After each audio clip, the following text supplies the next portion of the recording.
Ate, may pusa nga din sa kanila, oh, na naligaw daw dito, sabi ni Kuya. Nagpapaampon daw sa kanya. Yung mga family ko. Yan, paaraw. Mm. Yan, yan. Mm. Hindi pwede maano yung mata niya, eh. Masilawan man siya. Yan lang. Tapos, yung sa may dibdib daw. Dapat nga daw tanggal tong damit para yung katawan niya mainitan.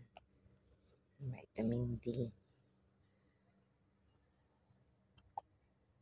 Nasinok siya. Lagi ganyan siya. Kahit sa tiyan ko pa, nasisinok siya. Dapat mainitan yung dibdib niya. Ang pusa ni, hindi man to kang kuya. Kagabi daw eh. Naligaw daw dito.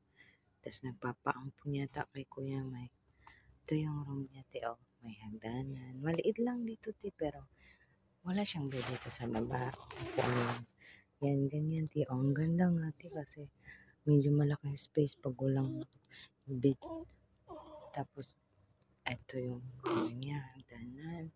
Tapos, yun sa taas yung bed niya. Tapos, may bintana pa siya. Dito, pwede ilang tao makaupo sa loob niya. Yan, pintuan.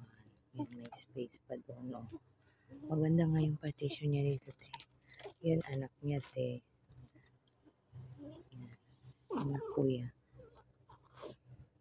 Dito kami saglit ni baby. Ang ganda yung forma na ganito, te. Kasi, nakakalugar. Sa sunod nga, ganito rin ko yung room, eh. Pagka-partition lang. Basta may bintana. Kasi dito lang, oh, yan. Ayan, hagdanan na yan. Pinto dyan. Tapos, ito, space. May upuan. Dito kami nakaupo. Walang bed sa baba, sa taas.